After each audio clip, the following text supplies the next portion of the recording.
This is not the first time members of the House of Representatives are deliberating on the issue of tax incentives given to companies at home and abroad. In another motion, the House once again considered the gains the country has made in its attempt to woo foreign investment.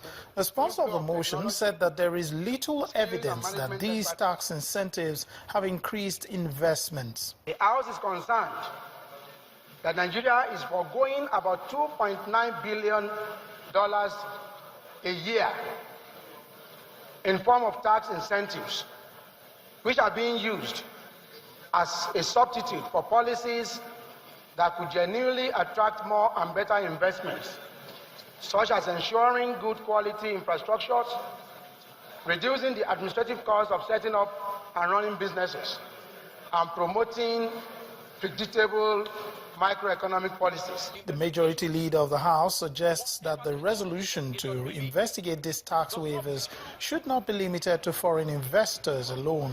I believe a lot of the abuse is also perpetrated by local companies. So when we go into this investigation, I believe we should make it wholesale and not limit it to foreign investors.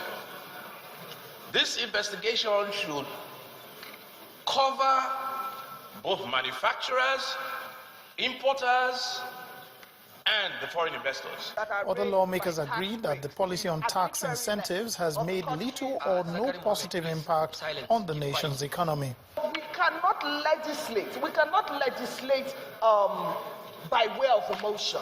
I do not believe that while I agree with the intendment, I do not believe that what this House seeks to achieve is going to be achieved by yet another motion. So I believe that those issues concerning waivers and taxes should come under the umbrella of one policy that is all-encompassing. The House has directed the Committee on Finance and Public Accounts to investigate the matter with the possibility of abolishing unproductive incentives. The committee's report is expected back in 4 weeks' time.